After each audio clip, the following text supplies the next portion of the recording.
अगर मैं आपसे बोलूं और अगर मैं आपसे पूछूं कि क्या आपको पता है या क्या आपको एक ऐसा सीक्रेट पता है कि कोई एक ऐसी चीज़ जो आपकी पूरी लाइफ को रूल कर रही है या आपका पूरा जो कहते हैं ना लाइफ का कमांड थामे हुए है। क्या आपको आइडिया है क्या वो एक ऐसी चीज़ हो सकती है? हाँ या ना? कमेंट में ज़रूर बताना।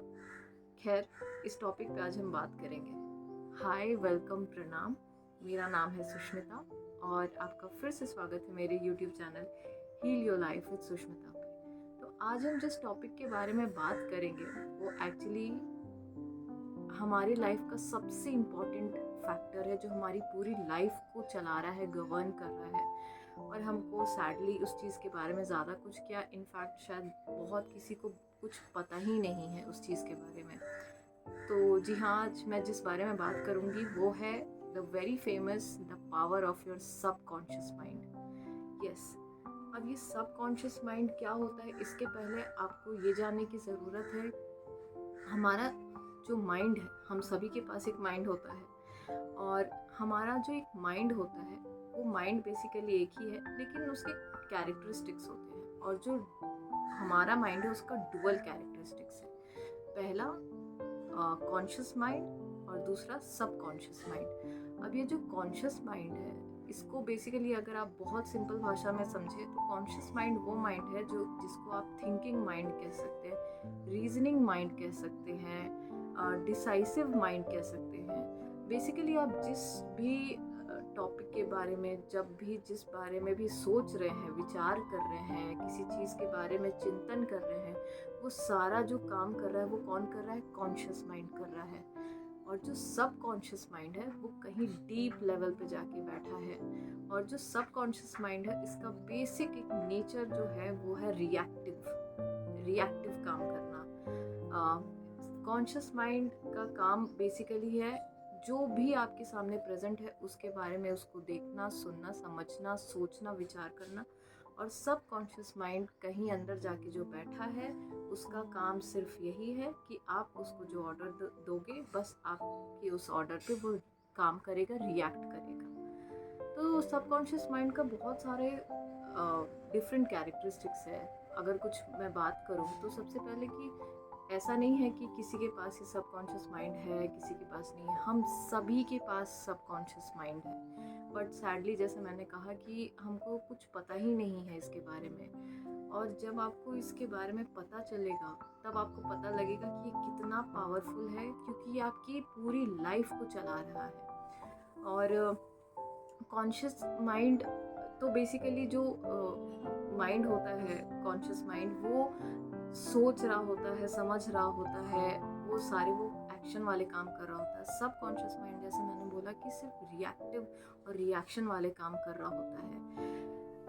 अगर मैं आपको ये बोलूं कि बहुत सिंपल भाषा में अगर उसको डिस्टिंक्ट किया जाए, उसको डिफ्रेंशिएट किया जाए, तो कॉन्शियस माइंड को हम बेसिकली एक कैप्टन कह सकते हैं। हमारी पूरी शिप का जो एक कैप्टन होता है वो कॉन्शियस माइंड होता है।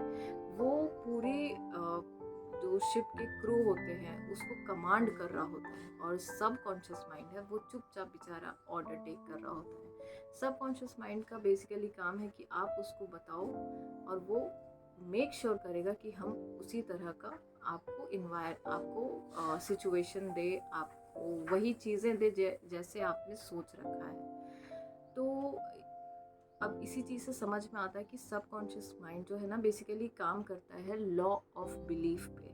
अब ये लॉ ऑफ बिलीफ क्या है और बिलीफ क्या है? बेसिकली बिलीफ इज़ बेसिकली आप एक ही चीज़ को बार बार जब आप सोचते हो तो वो आपके दिमाग में एक धारणा या बिलीफ वो बन जाती है।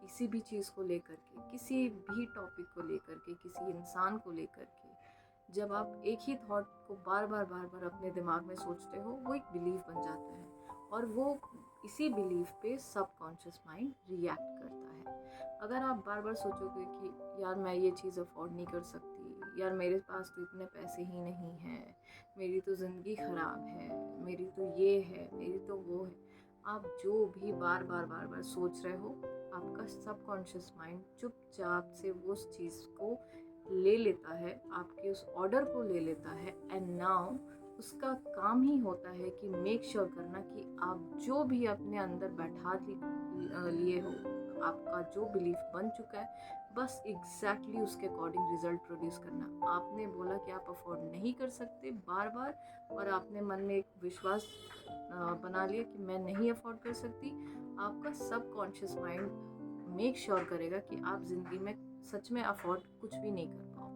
आपने अगर सोच लिया है कि you are a born failure, you are always a failure, you are not good, आपका सबकॉन्शियस माइंड बिल्कुल आपकी आज्ञा मानते हुए ये मेक श्योर करेगा कि आप ज़िंदगी में बार बार फेल करें। सो सबकॉन्शियस माइंड बेचारा अपना काम कर रहा होता है। तो जब हमको ये पता है कि वो हमारा काम इतने अच्छे से कर रहा होता है, तब तो फ़ायदा इसी में है कि आप सबकॉन्शियस माइंड को अपने फ़ायदे में लगाएं, ना कि अपने फेलियर में लगाएं। अब हम सबकॉन्शियस माइंड को हम अपने गेन में, अपने प्रॉफिट में कैसे यूज़ कर सकते हैं? तो इसका बेसिकली बहुत सिंपल स्टेप है। अगर मैं 3 स्टेप में डिवाइड करूँ तो सबसे पहला, किसी भी चीज़ का एक प्रॉब्लम ले लो, कोई भी लाइफ में कोई भी प्रॉब्लम आपकी लाइफ में कुछ है, एक प्रॉब्लम उठाया। नाउ नेक्स्ट थिंग इज कि टर्न टू द सॉल्यूशन। आप सॉल्यूशन के बारे में ऐसे सोचो कि इस प्रॉब्लम का, अगर एक प्रॉब्लम है तो उसका सॉल्यूशन है, और सॉल्यूशन आपके अंदर जो बैठा एक इंटेलिजेंस माइंड है, एक इनफाइनाइट इंटेलिजेंस है जो कि सबकॉन्शियस माइंड है। और सबकॉन्शियस माइंड को हम स्टोर हाउस ऑफ एवरीथिंग कह सकते हैं, जिसके पास दुनिया का सारा रिजल्ट है, सारा हर एक चीज़ का आंसर है, हर एक चीज़ का सॉल्यूशन है, वो आपके पास है। उसको सॉल्यूशन पता है, अभी नहीं तो कभी वो आपको सॉल्यूशन दे देगा। तो ये सेकंड स्टेप होगा।